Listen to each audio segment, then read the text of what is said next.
नमस्कार. लोकशाही विशेष मध्ये मी विशाल पाटील आपल्या सगळ्यांचं स्वागत करतो आणि आजच्या विषयाकडे आपण वळूयात. आपल्या देशामध्ये खरं तर आहे ना कोणत्याही विषयाचं राजकारण होऊ शकतं हे पुन्हा एकदा सिद्ध झालेलं आहे. अभिनेता सुशांत सिंग राजपूतचा मृत्यू हा देखील राजकारणाचा मुद्दा झालेला आहे. सुशांतचा मृत्यू ही आत्महत्या आहे की हत्या अशा चर्चा सुरुवातीला झडू लागल्या. मग सुरुवातीला लगेचच नेपोटिझम, नैराश्य, या घटनेपूर्वी झालेली पार्टीला कोण उपस्थित होता आणि जे उपस्थित होते त्या व्यक्तींवरून आरोप प्रत्यारोप, त्यानंतर रिया चक्रवर्ती मनी लॉन्ड्रिंग, ईडीची चौकशी, महाराष्ट्र बिहार पोलीस वाद, त्या पुढे जाऊन सीबीआय चौकशीची मागणी, दिवसागणिक हे प्रकरण चिघळत चाललेलं आहे. तर दुसरीकडे देशामध्ये एखाद्याच्या मृत्यूचा राजकीय अजेंडा होऊ शकतो का अशा चर्चा झडायला सुरुवात झालेली आहे. त्यामुळे विविध क्षेत्रांशी निगडित मान्यवरांना याविषयी काय वाटतं ते जाणून घेऊयात आजच्या लोकशाही विशेषमध्ये. मृत्यूचाही राजकीय अजेंडा या विषयावर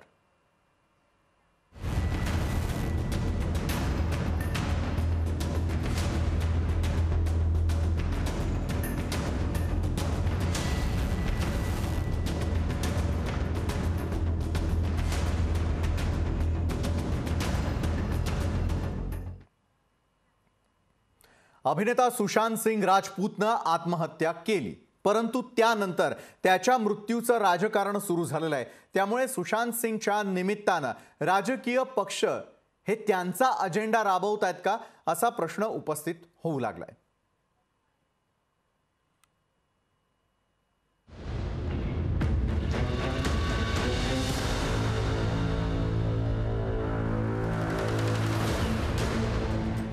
सुशांत सिंग प्रकरणी सीबीआय चौकशी व्हावी, महाराष्ट्र पोलीस तपास करण्यास सक्षम,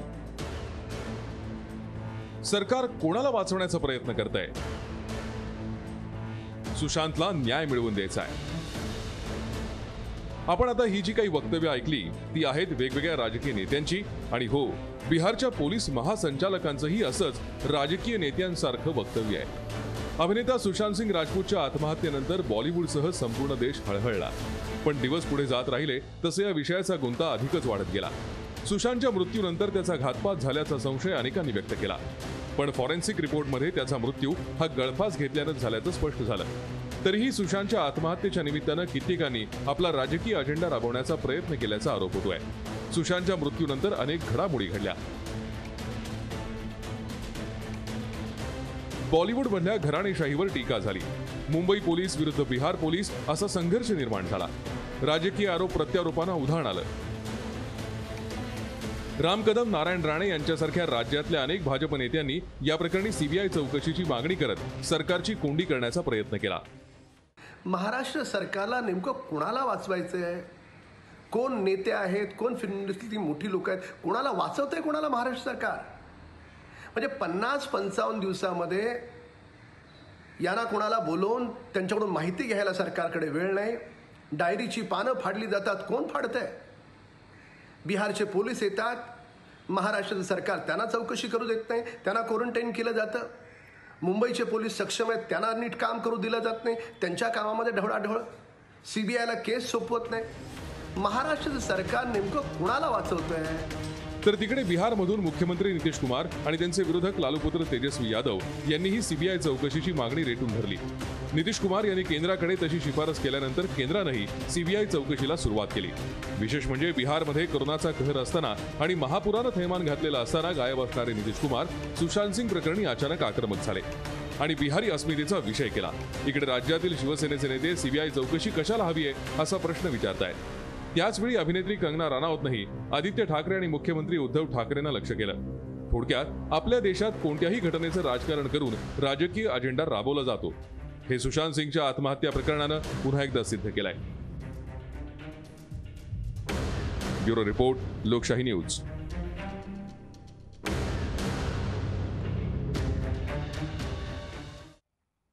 तर अभिनेता सुशांतच्या आत्महत्येप्रकरणी सीबीआय चौकशीला विरोध नाहीये. मात्र राष्ट्रवादीचे अध्यक्ष शरद पवार यांनी ही भूमिका मांडत असताना दुसरीकडे महाराष्ट्र पोलिसांवरती पूर्ण विश्वास असल्याचं म्हटलंय. हा मुद्दा महत्त्वाचा वाटत नाही.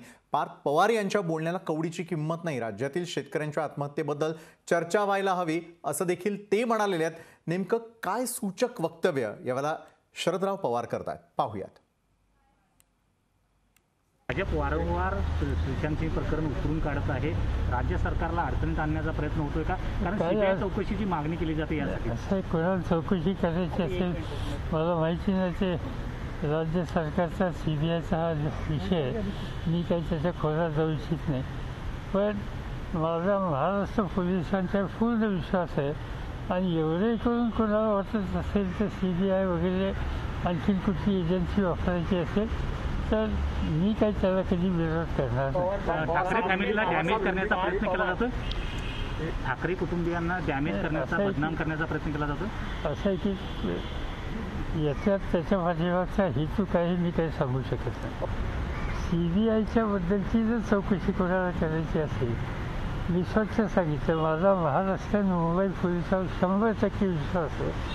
पण कोणाला असं वाटत असेल सीबीआयची चौकशी करावी त्याला कोणाचा विरोध असल्याचं कारण नाही. मध्यंतरी बिहार पोलीस मुंबईमध्ये आले होते. पार्थ पवार यांनी सीबीआयची मागणी केलेली आहे. आपले नातू पार्थ पवार यांनी सीबीआयची मागणी केलेली. माझ्या नातूच्या बोलण्याला कवडीची किंमत आम्ही देत नाही. ते इनॅक्टिव्ह आहे. पार्थ पवार यांनी सीबीआयची मागणी केलेली आहे. आपले नातू पार्थ पवार यांनी सीबीआयची मागणी केलेली. माझ्या नातूच्या बोलण्याला कवडीची किंमत आम्ही देत नाही. ते इनॅक्टिव्ह आहे. आणि याच महत्त्वाच्या विषयावरती अधिक चर्चा करण्यासाठी आपल्यासोबत यावेळेला जोडले गेलेले आहेत ज्येष्ठ पत्रकार म्हणजेच बिहार या ठिकाणाहून वरिष्ठ पत्रकार राजेश कुमार. राजेश जी, स्वागत है आपका. भाजप प्रवक्ते अतुल भातखळकर देखील सामील होत आहेत.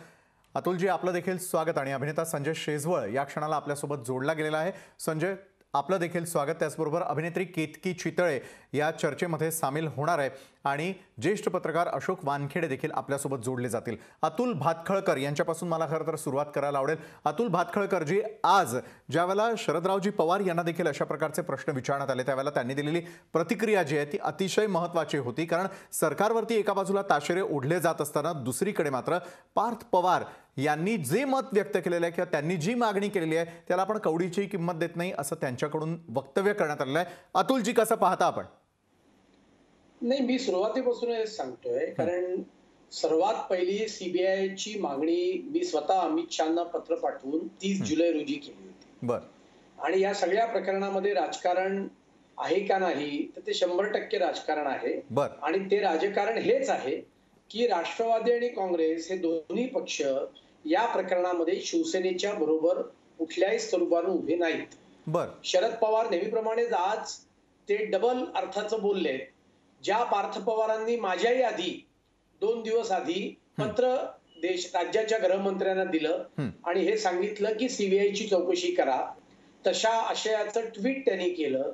त्यात त्यांनी पत्र देतानाचे फोटो दिले. त्या पार्थ पवारांच्या मागणीला मी काडीतकी किंमत देत नाही असं शरद पवार म्हणतात. त्याच वेळेला असंही म्हणतात की सीबीआय कडे हा तपास दिला तर माझी काही हरकत पण नाही. आणि त्याच्यामुळे मुळामध्ये राष्ट्रवादी आणि शिवसेना आणि काँग्रेस आणि शिवसेना यांचं आपापसात जमत नाहीये. कारण त्यांच्या आता हे लक्षात येत चाललंय की या सगळ्या प्रकरणामध्ये शिवसेनेतला एखादा मंत्री अडकतोय की काय. पण भारतीय जनता पार्टीच्या दृष्टीने या राजकारणाला काडीतकी किंमत नाही. मी सर्वात पहिल्या लिहिलेल्या पत्रामध्ये मागणी करताना जे 2 मुद्दे मांडले होते त्या मुद्द्यांचा मी पुनरुच्चार करतो. बोला. पहिली गोष्ट, एकाच प्रकरणाचा 2 इन्व्हेस्टिगेटिव्ह एजन्स्या या तपास करू शकत नाहीत. मुंबई पोलीस तपास करतायत, तिकडे बिहारने FIR दाखल केला. आणि जर का आता दोन्ही तपास एजन्स्या वेगवेगळ्या निष्कर्षाला आल्या तर यातलं सत्य बाहेर येणार नाही आणि सुशांत सिंह राजपूतला आणि त्याच्या नातेवाईकांना या विषयात न्याय मिळणार नाही. आणि त्याच्यामुळे एखाद्या प्रीमियर इन्व्हेस्टिगेटिव्ह एजन्सीकडून या संदर्भातला तपास करण्याची आवश्यकता आहे. हा माझा पहिला मुद्दा आहे. दुसरा मुद्दा असा आहे की मुंबई पोलिसांवर सगळ्यांचा विश्वास आहे, महाराष्ट्र पोलिसांवर सगळ्यांचा विश्वास आहे, भारतीय जनता पार्टीचा आणि माझा 110% विश्वास आहे. हेच पोलीस आहेत जे कोरोनाच्या लढाईमध्ये दुर्दैवाने फॉरफ्रंटवर राहिल्यामुळे मृत्युमुखी पडत आहेत. पण काही विशिष्ट अधिकारी यांच्या बाबतीतला प्रश्न आहे की त्यांच्यावर काही राजकीय दबाव येतोय का. आणि म्हणून मी आपल्याला सांगतो की कुठलाही अनैसर्गिक मृत्यू झाल्यानंतर, अपघाती मृत्यू असेल, आत्महत्या असेल, झाड पडून एखाद्याचा मृत्यू झाल्यानंतर अंडर सेक्शन 174 याच्या खाली या मृत्यूची फक्त चौकशी केली जाते की मृत्यू का झाला. त्याला क्रिमिनल प्रोसिजर कोडच्या भाषेत इन्क्वेस्ट असं म्हटलं जातं. बर. मृत्यूला जबाबदार कोण हे शोधलं जात नाही, मृत्यू का झाला एवढं शोधलं जातं. आणि त्यामुळे पोस्टमॉर्टम केल्यानंतर हा तपास बंद केला जातो आणि तो न्याय दंडाधिकाऱ्यांकडे त्याचा रिपोर्ट सबमिट केला जातो. पण मुंबई पोलिसांनी 55 दिवस उलटून गेल्यानंतर आज या प्रकरणामध्ये या प्रकरणाची फाईल क्लोज केली नाहीये की बाबा हा एक अनैसर्गिक मृत्यू आहे आणि ही एक आत्महत्या आहे अशी क्लोज पण नाही केली. आणि जर का ही अबेटमेंट ऑफ सुसाईडची केस आहे तर त्या ठिकाणी त्यांनी एफआयआर पण दाखल नाही केला. आणि एफआयआर जोपर्यंत दाखल केला जात नाही तोपर्यंत भारतीय फौजदारी दंड संहितेप्रमाणे कुठल्याही प्रकरणाचा तपास पोलीस करू शकत नाहीत. हे मुंबई हायकोर्टापासून सुप्रीम कोर्टापर्यंतचे निर्णय आहेत. ललिता कुमारीच्या केसमध्ये सर्वोच्च न्यायालयाने आपल्याला हे सांगितलेलं आहे की इन्क्वेस्ट खालची. बरं, नक्कीच अतुलजी आपण पुन्हा एकदा मुद्द्याकडे वळूयात ना. मला एक स्पष्टपणे तुम्हाला विचारायचं आहे की ज्यावेळेला शरद पवारजी अशा प्रकारचं वक्तव्य करतात त्यावेळेला पवार कुटुंबातील दुफळी जी आहे ती पुन्हा एकदा समोर येते का? अजित पवारांकडे थेटपणे हा इशारा आहे का? मला असं वाटतं पुन्हा एकदा समोर येते वर हे काही मी मान्य करणार नाही. सगळ्यांच्या समोर आहेच.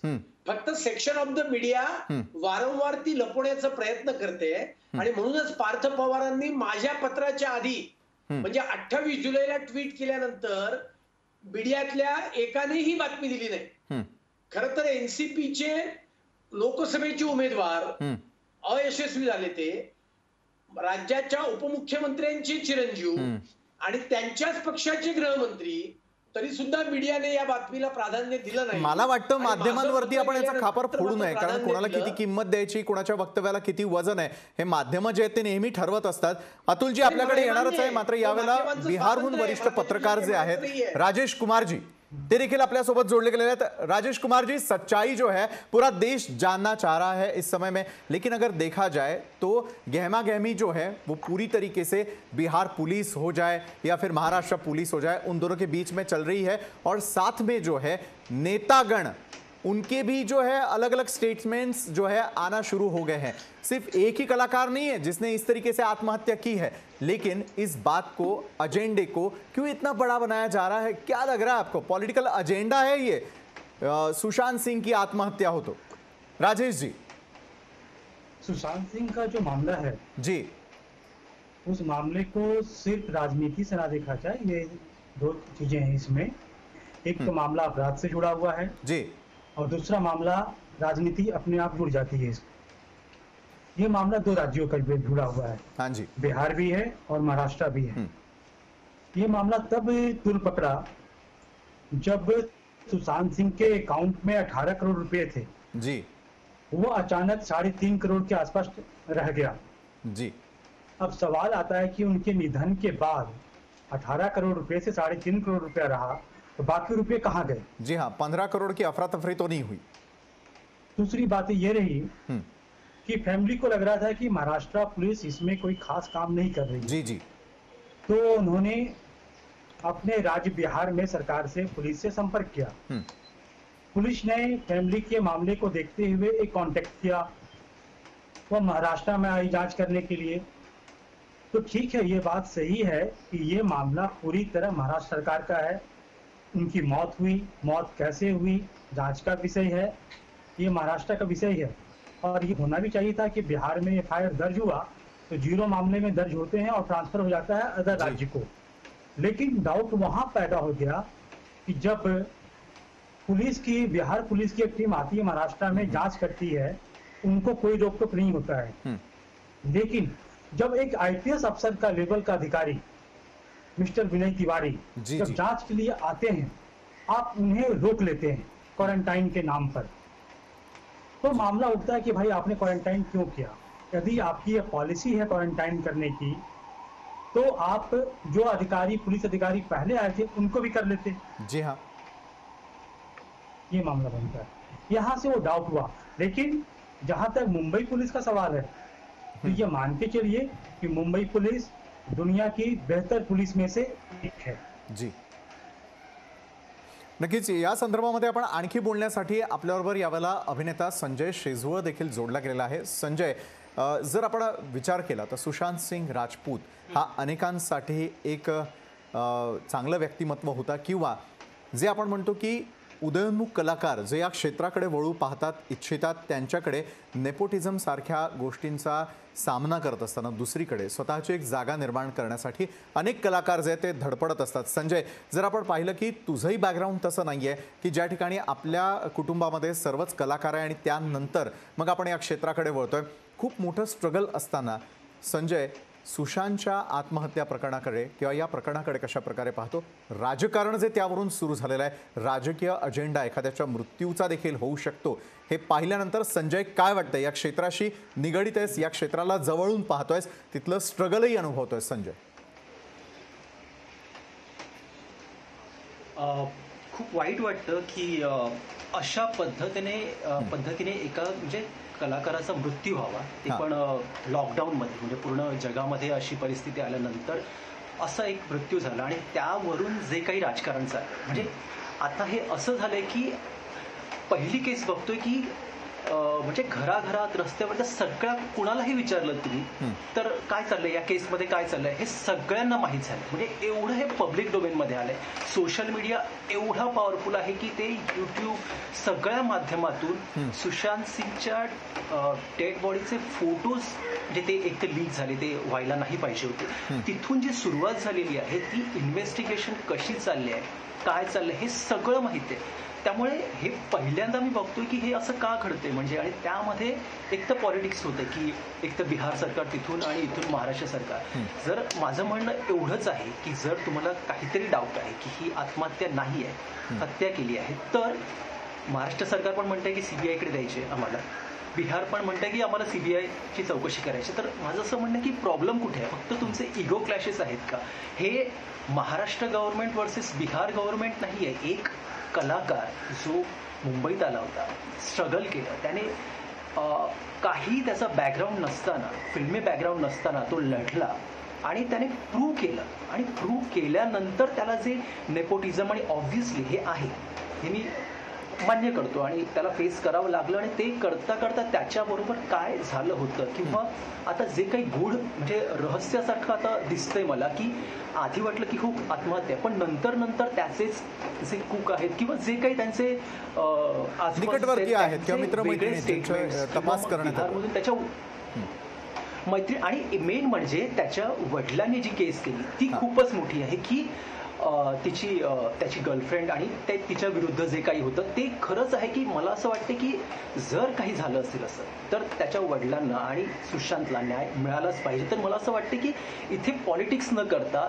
जर ओके तुम्हालाही सीबीआयकडे द्यायचं आहे, यांनाही द्यायचं आहे, तर मग प्रॉब्लेम काय आहे द्या आणि जो काय आहे ते सोक्षमोक्ष लागू द्या. म्हणजे त्याच्यामध्ये पॉलिटिक्स खेळून तुम्ही म्हणजे तुमचे नंबर्स वाढवू नका. आणि एक म्हणतो की इथे मुंबई आणि महाराष्ट्र पोलिसाचं नाव थोडंसं कुठेतरी असं की यार जगामध्ये एवढ्या फेमस आणि एवढ्या नंबर 1, 2 पोझिशनवर असलेली आपली पोलीस, त्याचं नाव खराब होतं हे कळत नाहीये कोणालाच. खरोखर याचा त्रास होत असेल संजय, ज्या प्रकारे आपण बोलतात त्या प्रकारे. ज्येष्ठ पत्रकार अशोक वानखेडे यांच्याकडे देखील जाऊयात.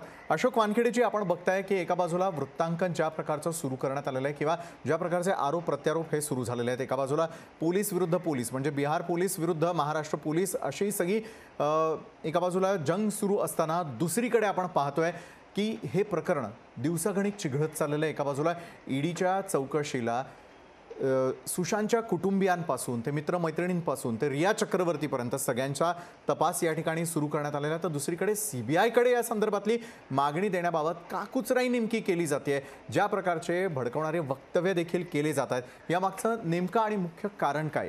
यावरून राजकारण सुरू आहे एवढं मान्य करावं लागेल का अशोक वानखेडेजी? याच्यावर फक्त राजकारणच सुरू आहे, अजून काही नाही. जर बिहारमध्ये इलेक्शन नसते, निवडणुका जर बिहारमध्ये नसत्या तर बहुतेक असे कितीतरी मृत्यू झालेले आहेत बिहारी लोकांचे बाहेर, बिहारमध्ये राहणाऱ्या लोकांचे बाहेर. कधीही त्याचा एवढा मोठा इश्यू बनवला नाही. बिहारमध्ये बिहारच्या सरकारचे स्वतःचे प्रॉब्लेम्स आहेत आणि आता त्यांना तुम्ही जर हे लीड पाहिलं तर हे इलेक्शन पर्यंत हे ताणून धरणार. ईडी पण इलेक्शन पर्यंत लगातार आपलं इन्व्हेस्टिगेशन चालू राहणार. सीबीआय पण त्यांना इलेक्शन पर्यंत खेचणार. अशा मी कितीतरी तुम्हाला गोष्टी सांगतो. उत्तर प्रदेशमध्ये जेव्हा इलेक्शन होतं आणि प्रियंका गांधी ऍक्टिव्ह होते, तुरंत ईडी ऍक्टिव्ह होतो, 6 तास वाड्राची फेर तपासणी होते आणि वाड्राला विचारलेल्या प्रत्येक प्रश्नाची उत्तरं बीजेपीच्या कार्यालयामधनं प्रेस रिलीज म्हणून बाहेर पडतात. ही सगळी गोष्ट उत्तर प्रदेशच्या इलेक्शन नंतर. त्यानंतर वाड्राचं काय झालं? वाड्रा रस्त्यावर फिरतात, वाड्रा मोकळे आहेत. ईडी काय झालं? ईडीला काय अधिकृत काम नाही होत. 15 करोड रुपयाच्या कामासाठी ईडी लागलंय. याच महाराष्ट्रात कोऑपरेटिव्ह बँकचं काम पण ईडीकडे आहे. कितीतरी मोठमोठे काम ईडीकडे आहेत. त्या ईडीचे ते तपास चालू आहेत का? आणि दुसरी गोष्ट म्हणजे हे जर इलेक्शन नसतं, मी सारखं म्हणतो, जर सुशांत राजपूतनी गुजरातमध्ये आत्महत्या केली असती तर हा इश्यू उठवलाच गेला नसता. कारण दोन्हीकडे त्यांना सोयीस्कर हे पडतं. ते सुशांत मृत्यू नव्हे तर तो महाराष्ट्रात झालेला आहे. ज्या महाराष्ट्रात बिहार विरुद्ध आणि युपीच्या लोकांच्या विरुद्ध नेहमी आग ओकलं जाते, अशी लोक सरकारमध्ये आहेत. त्यामुळे आम्ही बिहारच्या अस्मितेसाठी लढून आम्ही महाराष्ट्र सरकारला घोटण्यावर टेकवतो. ही एक सेंटिमेंट तयार करायची आहे बिहारमध्ये इलेक्शनच्या अगोदर. आणि त्यामुळे ते म्हणतायत की बिहारमध्ये हा फार मोठा इश्यू आहे. बिहारमध्ये हा इश्यू केला जातो. काय सुशांत सिंग राजपूतच्या नंतर आतापर्यंत बिहारमध्ये किती हत्या झाल्या, किती अपहरण झाले, किती बलात्कार झाले, त्यावर बिहार सरकारने काही इन्व्हेस्टिगेशन केलं का? काय बिहार पोलीस तेवढी तत्पर आहे का? जी बिहार पोलीस आपल्या राज्यात 29 फेब्रुवारीला एका 14 वर्षाच्या मुलाला बक्सरच्या जेलमध्ये टाकलं जातं. 5 महिने डीजी म्हणतात की आम्ही इन्व्हेस्टिगेशन करतो. 5 महिन्याच्या पोराचं वय 14 आहे की 14 पेक्षा जास्त आहे हे ते सांगू शकले नाही. इतकी एफिशियंट बिहार पोलीस महाराष्ट्र पोलीसवर विश्वास ठेवत नाही म्हणून आम्ही इन्व्हेस्टिगेशन करतो. मग तुम्ही तुमची इन्व्हेस्टिगेशन का करत नाही? तुमच्या राज्यात जे झालं त्याच्यापर्यंत आतापर्यंत का नाही आली सगळ्यासमोर गोष्ट? त्याच्यात फक्त राजकारण आहे आणि हे दुर्भाग्य आहे. सुशांत सिंग राजपूत सारखा एक कलाकार जाणं हे खरोखरच कला क्षेत्राचं नुकसान आहे, प्रत्येकाचं नुकसान, या देशाचं नुकसान. नक्कीच. परंतु त्याच्या मृत्यूनंतर किती लोकांनी आपले स्कोर सेटल करावे? कितीतरी लोकांनी. कंगना राणावतला आपले स्कोर सेटल करायचे आहे ती बोलली. अंकिता लोखंडेला आपले स्कोर सेटल करायचे आहे ती बोलली.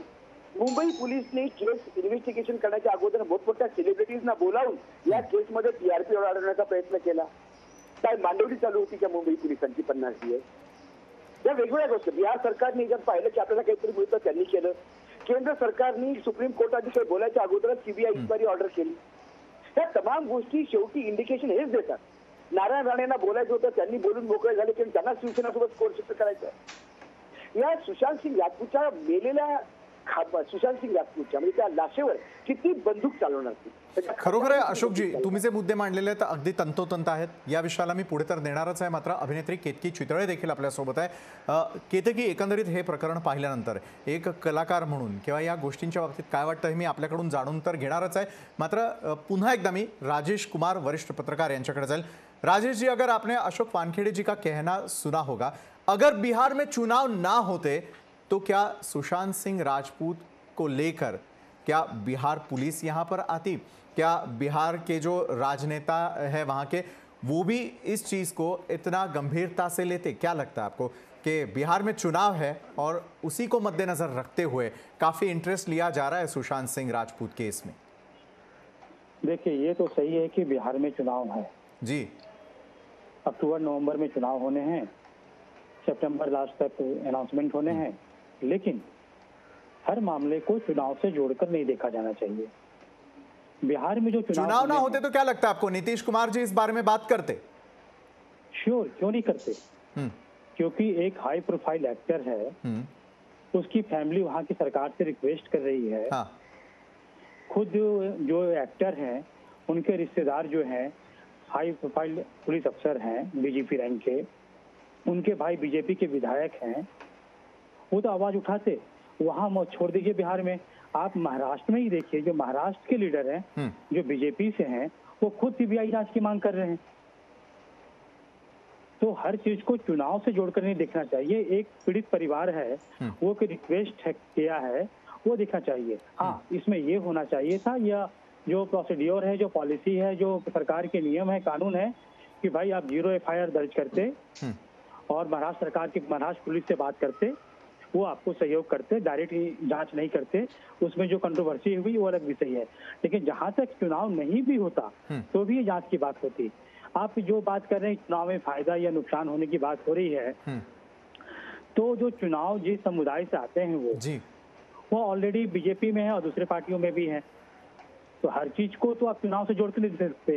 वो चुनाव से पहले ही उनकी फिल्में इतनी हिट हो चुकी है, वो राष्ट्रीय स्तर पे बहुत फेमस हो चुके हैं।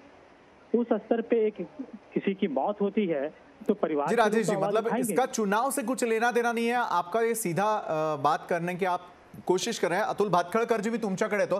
अतुलजी, सगळ्या प्रकरणामध्ये राजकारण ज्यावेळेला सुरू झालं त्यावेळेला बिहारमध्ये होत असलेल्या निवडणुका हे तर कारणीभूत आहेतच, मात्र दुसरीकडे ज्या प्रकारे आपण बघतोय की शिवसेना किंवा शिवसेनेचे नेते यासाठी कारणीभूत आहेत किंवा त्यांनी पार्टीमध्ये जाऊन त्या ठिकाणी हजेरी लावलेली आहे, अशा प्रकारचा थेट आरोप जो तो नारायण राणे यांनी देखील केलेला होता। मग राजकीय वक्तव्य या प्रकरणाला घेऊन नेमकी का सुरू आहेत? राजेश कुमारजी म्हणतात की जर तिकडे तो भूमिपुत्र आहे खरं तर तिकडचा, आणि भूमिपुत्र असल्या कारणामुळे बिहार सरकार असेल किंवा बिहार पोलीस जे ते यामध्ये लक्ष घालतात, मात्र आपले महाराष्ट्र पोलीस देखील सक्षम आहेत, मग तरी देखील तपासावरती का अनेक वेळेला प्रश्नचिन्ह उभे केले जात आहेत? अतुल भातखळकरजी। नाही, पहिला मुद्दा तर मुंबई पोलीस तपास करतायत हे आपलं म्हणणं चुकीचं आहे। मी माझ्या सुरुवातीच्या निवेदनामध्ये फार विस्तृत तुम्हाला सगळं सांगितलं। ज्या प्रकरणामध्ये FIR दाखल केला जात नाही त्याचा तपास होऊ शकत नाही। तुम्ही कुठल्याही चांगल्या क्रिमिनल लॉयरला विचारा, ते तुम्हाला हे नक्की सांगतात। इन्व्हेस्टिगेशन चालू नाहीये आणि म्हणूनच सुप्रीम कोर्टामध्ये राज्य सरकारची बाजू जी लंगडी पडतीये त्याचं कारणच बेसिकली आहे की त्यांनी FIR दाखल केलेलं नाहीये। त्यांनी जर का FIR दाखल केला असता तर बिहारमध्ये FIR दाखल पोलिसांना करून घेताच आला नसता, कारण मग बिहारच्या पोलिसांना ऍडिशनल तक्रार ही करून तो 00 FIR म्हणून इकडे ट्रान्सफर करावा लागला असता। क्रमांक 1, आता मला तुम्ही सांगा, संशय वाढावा अशा प्रकारचं वर्तन राज्य सरकार का करतंय? ज्या क्वारंटाईनचा उल्लेख झाला त्याचबरोबर आता तर सामन्यामधून शिवसेनेच्या मुखपत्रातून इतकी गलिच्छ टीका केली गेली की सुशांत सिंग राजपूतचे आणि त्यांच्या घरच्यांचे संबंध नव्हते, त्याच्या वडिलांनी दुसरं लग्न केलं आणि म्हणून त्यांची आपापसात बोलचाल नव्हती, इतकं घाणेरडं तुम्ही लिहिता। अहो, राज्य सरकारचं कर्तव्य काय असतं? जेव्हा एखादा व्हिक्टीम असं म्हणतो की माझी सुनवाई केली जात नाहीये, तेव्हा राज्य सरकारने, पोलिसांनी, माझ्यासारख्या लोकप्रतिनिधींनी हे म्हटलं पाहिजे, ठीक आहे, तुमचे काही संशय आहे, तुमच्या काही तक्रारी आहेत, तुम्ही माझ्याकडे या, मी तुमचं म्हणणं अधिक चांगल्या पद्धतीने समजून घेण्याचा प्रयत्न करेन। माझ्या मतदारसंघातला एखादा एक नागरिक माझ्याकडे उद्या आला आणि तो असं बोलला की बाबा अमुक अमुक काम जे आहे ते नीट झालेलं नाहीये, तर मी काय करू? छे, तुझे वडीलच फालतू होते, तुझी आईच फालतू होती, तुझ्या फॅमिलीमध्ये प्रॉब्लेम आहेत असं म्हणू का? एक चांगला जनप्रतिनिधी म्हणून मी हे म्हटलं पाहिजे, ओके प्रॉब्लेम नाही, तुम्ही या, आपण बसू, तुमचं काय म्हणणं आहे ते मी ऐकून घेतो आणि तुमच्या म्हणण्यावर आपण मार्ग काढण्याचा प्रयत्न करू, त्यातून काही सुधारायचं असेल तर आपण सुधारवू। पण राज्य सरकारने असं नाही केलं, त्यांनी सांगितलं की हे राजकारण करतायत, ती फॅमिलीच वाईट आहे, त्यांचा काय याच्याशी संबंध आहे, आणि याच्यामुळे लोकांमधला संशय जो आहे तो बळावत गेला आणि त्याच्यामुळे ईडी का चौकशी करतात? अशोक वानखेडे काही बोलू शकतात, पण त्यांना हे मला नवीन कळलं की ईडीच्या बातम्या या भारतीय जनता पार्टीच्या कार्यालयातून येतात। आता ईडी काय आणि CBI काय यांचे सोर्सेस असतात, ते पत्रकारांचं कामच असतं आणि ते म्हणतात हा आमचा अधिकार आहे की बातम्या मिळवणं आणि त्या देणं, हा तुमचा अधिकार आहे। आणि त्यामुळे अशोक वानखेडे मला वाटतं चांगलं कथानक लिहू शकते, कारण त्यांनी या सगळ्या प्रकरणाचं म्हणजे हे त्यांनी लक्षातच घेतलं नाही की याच्यामध्ये 25 फेब्रुवारीला त्याच्या वडिलांनी आणि त्याचे नातेवाईक असलेल्या IPS अधिकाऱ्यांनी DCP कडे व्हॉट्सअपवर कंप्लेंट केली होती। त्याचं काय झालं? त्याच्यावर उत्तर काय दिलं की रिटर्न कंप्लेंट नाहीये। अहो, मग रिटर्न कंप्लेंट जर का मॅन्डेटरी असेल तर महाराष्ट्र राज्यातल्या सर्व हेल्पलाईन ज्या आहेत ना तक्रारीच्या, त्या बंद करून टाका अशोक वानखेडेजी, कारण हेल्पलाईन मध्ये रिटर्न कंप्लेंट नसते आणि त्याच्यामुळे हे इतकं हास्यास्पद आहे। मी तुम्हाला 2 मिनिटं मला पूर्ण करू द्या। अतुलजी, आपण पूर्ण करा आधी। भारतीय जनता पार्टीकडून याच्यात काहीही राजकारण नाही। आम्ही 45 दिवसानंतर CBIच्या मागणीची चौकशी मी स्वतः केली, अमित शहाना पत्र पाठवून। ज्याला कर नाही त्याला डर कसली, त्यांनी FIR दाखल केला नाही म्हणून ही पाळी आलेली आहे। त्यांनी आता चौकशी CBI कडे द्यावी आणि सर्वोच्च न्यायालयाने अशोक वानखेडे बोलले की केंद्र सरकारने न विचारता CBIची इन्क्वायरी लावली, तुमच्या फॅक्ट चेक करून घ्या, पहिल्या दिवशी जेव्हा हिअरिंग झालं त्याच्या आदल्या दिवशी बिहार सरकारने केंद्र सरकारला पत्र पाठवून सीबीआयची इन्क्वायरी करा असं पत्र दिलं. दुसऱ्या दिवशी तुषार मेहता आपणहून सर्वोच्च न्यायालयामध्ये आले आणि त्यांनी सांगितलं की आम्हाला असं असं पत्र आलेलं आहे, आम्ही हा निर्णय घेतलेला आहे की आम्ही सीबीआयची चौकशी करू. उद्या संध्याकाळी 6 वाजायच्या आत आम्ही नोटिफिकेशन काढू. सर्वोच्च न्यायालयाला न सांगता केलं हे खरं नव्हे. क्रमांक 1 आणि क्रमांक 2, सर्वोच्च न्यायालयाला जर का ते अनावश्यक वाटलं असतं तर सर्वोच्च न्यायालयाने पहिल्याच दिवशी सांगितलं असतं की तुम्ही थांबा, याच्या संदर्भातली पिटिशन आम्ही ऐकतोय, आम्ही तुम्हाला रिस्ट्रेन करतोय. त्यांनी रिस्ट्रेन केलं नाही आणि त्याच्यामुळे सीबीआयने पुढे एफआयआर केला, इन्क्वायरी चालू केली. त्यामुळे यात केंद्र सरकारला दोष द्यायचं काही काम नाहीये, एवढं लक्षात ठेवा. बरं, नक्कीच. अशोकजी. हॅलो हॅलो अशोकजी, मला आवाज येतोय आपला, बोला आपण. तांत्रिक कारणामुळे आपला त्यांच्याशी संपर्क जो आहे तो या क्षणाला तुटलेला आहे. या संदर्भामध्ये आपण जे ते अधिक चर्चा या सर्व मान्यवरांबरोबर करणार आहोतच. मात्र ज्या वेळेला हे संपूर्ण प्रकरण जे ते आणखी चिघळण्यामागं काही कारणं असताना दुसरीकडे मात्र आज पुन्हा एकदा शरदराव पवार यांनी केलेलं वक्तव्य जे आहे ते देखील महत्त्वाचं आहे. 2 वक्तव्य त्यांची की एका बाजूला पार्थ यांनी केलेली मागणी जी आहे त्याला कवडीची किंमत जी आहे ती आमच्याकडून दिली जात नाही, तर दुसरीकडे त्यांचं म्हणणं आहे जर सीबीआय काय इतर कुठल्याही एजन्सीकडे या संदर्भातला तपास जर आपण देणार असाल तर तो हमखास द्या, काय सत्य ते मात्र समोर येईल असं देखील ते एका बाजूला बोलताना दिसत आहेत. तर दुसरीकडे राज्य सरकार शिवसेनेकडून नेमकं कुणाला या ठिकाणी लपवण्याचा किंवा प्रयत्न केला जातोय याचा देखील पुनरुच्चार होत असताना दुसरीकडे मात्र कुठल्याही प्रकारची एफआयआरच दाखल झालेली नाहीये. त्यामुळे मुंबई पोलीस नेमका कुठला तपास करताय असं अतुलजी भातखळकर यांनी देखील परखडपणे मत मांडलेलं आहे. तर दुसरीकडे सीबीआय चौकशीची मागणी आणि त्या संदर्भातलं सविस्तर पत्र जे आहे ते त्यांनी देखील दाखल केलेलं होतं आणि आपण ते देखील त्यांच्याकडून जाणून घेतोय. अशोक वानखेडे ज्येष्ठ पत्रकार आणि राजेश कुमार वरिष्ठ पत्रकार जे आहे ते बिहार या ठिकाणाहून आपल्यासोबत जोडले गेलेले आहे आणि निवडणुकांशी याचा काहीही संबंध नसल्याचं खुद्द राजेशजी कुमार यांनी देखील आपल्या या चर्चेमध्ये बोलताना स्पष्ट सांगितलेलं आहे. अनेक घडामोडी घडत आहेत सुशांत सिंग राजपूत प्रकरणासंदर्भातल्या आणि अनेक कंगोरे या प्रकरणाला या क्षणाला जे आहेत ते निर्माण झाल्याचं देखील आपण यावेळेला पाहतोय. ज्या प्रकारे आपण या चर्चेला अगदी सुरुवातीला हात घातलेला होता त्यावेळेला काही महत्त्वपूर्ण वक्तव्ये जी आहेत ती देखील आम्ही तुम्हाला दाखवलेली होती. कारण सुशांत प्रकरणी सीबीआय चौकशी व्हावी हे एका बाजूला बोललं जात असताना दुसरीकडे महाराष्ट्र पोलीस तपास करण्यास सक्षम आहेत किंवा नाही हा देखील एक वेगळा मुद्दा उपस्थित झाला होता. सरकार कुणाला वाचवण्याचा प्रयत्न करतंय असं खुद्द राम कदम देखील यावेळेला जे ते म्हणालेले होते. तर सुशांतला न्याय मिळवून द्यायचा आहे असं देखील वक्तव्य हे अनेक वेळेला आपल्या समोर येताना दिसतंय. मात्र सुशांतच्या आत्महत्येमागचं नेमकं कारण तरी काय आहे? राजकीय पक्ष त्यांचा अजेंडा राबवून घेत आहेत का? अनेकांनी आपले स्कोअर जे आहेत ते सेटल केलेले आहेत का? असे एक ना अनेक प्रश्न जे आहेत ते उपस्थित यावेळेला होताना दिसत आहेत. पुन्हा एकदा आपण सर्व मान्यवरांशी जोडले जाण्यापूर्वी अतुलजी आपल्याकडे येतो. अतुलजी, मगाशी आपण एक स्टेटमेंट ऐकलेलं असेल आणि त्यामध्ये म्हटलं गेलेलं आहे की प्रत्येकानं आपले स्कोअर जे आहेत ते सेटल केलेले आहेत, खरं वाटतंय? नाही, मी सुरुवातीलाच म्हटलं ना की भारतीय जनता पार्टीचा जोपर्यंत संबंध आहे तोपर्यंत कुठला स्कोअर सेटल करतोय आम्ही मला काहीच कळत नाहीये. भारतीय जनता पार्टीला जर का राजकारण करायचं असतं या प्रकरणामध्ये तर सुशांत सिंग राजपूतची आत्महत्या झाल्यानंतर 4थ्या दिवशी, 5व्या दिवशी, 6व्या दिवशी, 12व्या दिवशी, 15व्या दिवशी आम्ही काहीतरी आरोप केले असते. नक्कीच 45 दिवस तुम्ही शांत होतात. काहीच झालं नाही. अहो, मी तुम्हाला ललिता कुमारच्या केसचा मी तुम्हाला रेफरन्स दाखला दिला. हो, एका आठवड्यामध्ये इन्क्वेस्टचा रिपोर्ट हा क्लोज झाला पाहिजे. पण जसं वानखेडे बोलले तसं आहे, हे रोज वेगवेगळ्या नटनट्यांना बोलवत आहेत, स्टार्सना बोलवत आहेत, चर्चा चालू आहे आणि एफआयआर नाही. त्यामुळे लोकांच्या मनातला संशय हा वाढत गेला आणि मी पहिल्यांदा पत्र पाठवून सर्वात पहिली मी मागणी का केली याचं कारण मी तुम्हाला सांगितलं की बिहार सरकारमध्ये एफआयआर दाखल केला. आता हे काय म्हणतायत की एफआयआर दाखल का करून घेतला?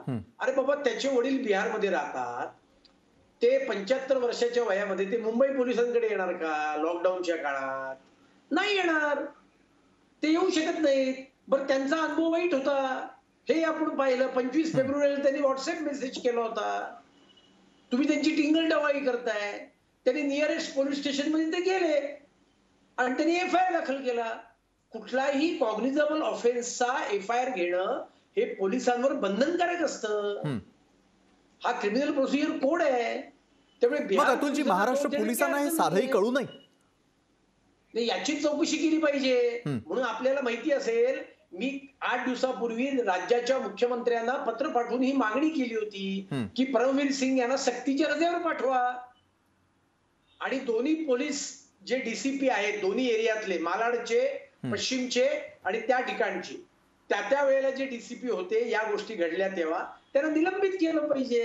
कारण मी माझ्या मतदारसंघात दिशा सॅलियनने जिथून आत्महत्या केली ते येत नाही, पण माझ्या मतदारसंघापासून ते अर्ध्या किलोमीटरवर आहे. परवा मला त्या बिल्डिंग मधल्या लोकांचे फोन आले की परवा मालवणी पोलिसांनी त्यांना फोन केले की जी 3-4 लोक रात्री खाली उतरली होती 2, 2:30, 3 वाजता, त्या लोकांना त्यांनी फोन केले की तुम्ही या, आम्हाला तुमच्याकडे माहिती घ्यायची. 2 महिन्यानंतर 8 जूनला दिशा सॅलियनने आत्महत्या केली आणि 8 ऑगस्टच्या नंतर मालवणीचे पोलीस त्यांना फोन करतायत. याचा अर्थ काय? हे तर मी माझ्या आयुष्यात प्रथमच पाहिलं.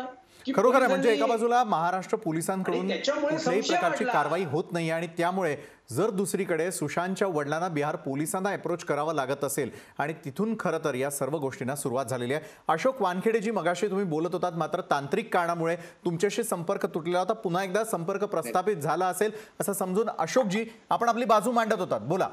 नाही, बाजू याच्यासाठी मांडत होतो की बऱ्याचशा गोष्टी झाल्या. त्यांनी सांगितलं की अशोक वानखेडेंनी नवीन शोध लावले, अशोक वानखेडेंनी नवीन गोष्टी केल्या. जी वाड्राबद्दल जी मी बोललो ते प्रेस कॉन्फरन्स, बाकायदा प्रेस ब्रीफिंग ते 4 वाजता रोज संध्याकाळी व्हायचं बीजेपीच्या ऑफिसमधनं. तिथनं हे सगळं प्रकरण बोललं जायचं. आणि बीजेपीच्या स्पोक्सपर्सनला जेव्हा कळलं की आम्ही जेव्हा विचारलं की तुम्ही हे काय CBI तुम्हाला ईडीने ब्रीफ केलं का, तर त्यांनी सांगितलं नाही, आमच्या सोर्सेसने आम्हाला मिळालेली माहिती आहे जी आम्ही तुमच्याशी शेअर करतो. गोष्ट ती आहे. दुसरी गोष्ट सर्वात मोठी ही गोष्ट आहे की सुशांत सिंग राजपूतच्या वडिलांनी SMS केला.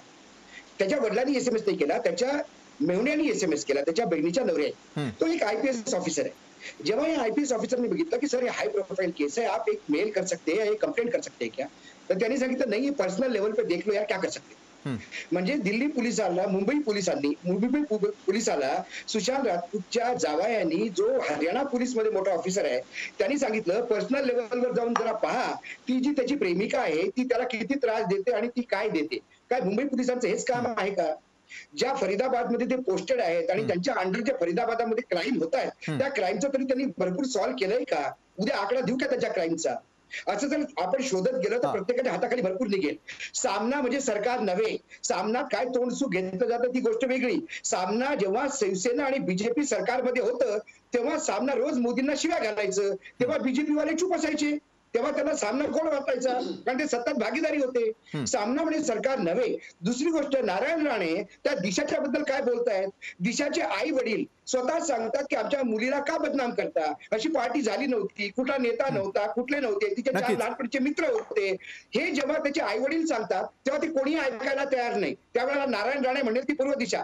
आणि इथे सुशांत सिंग राजपूतचे वडील म्हणतात की 15 करोड रुपये आमचे गेले, त्याच्यासाठी आमच्या मुलाची हत्या झालेली आहे, ते तुम्ही पहा.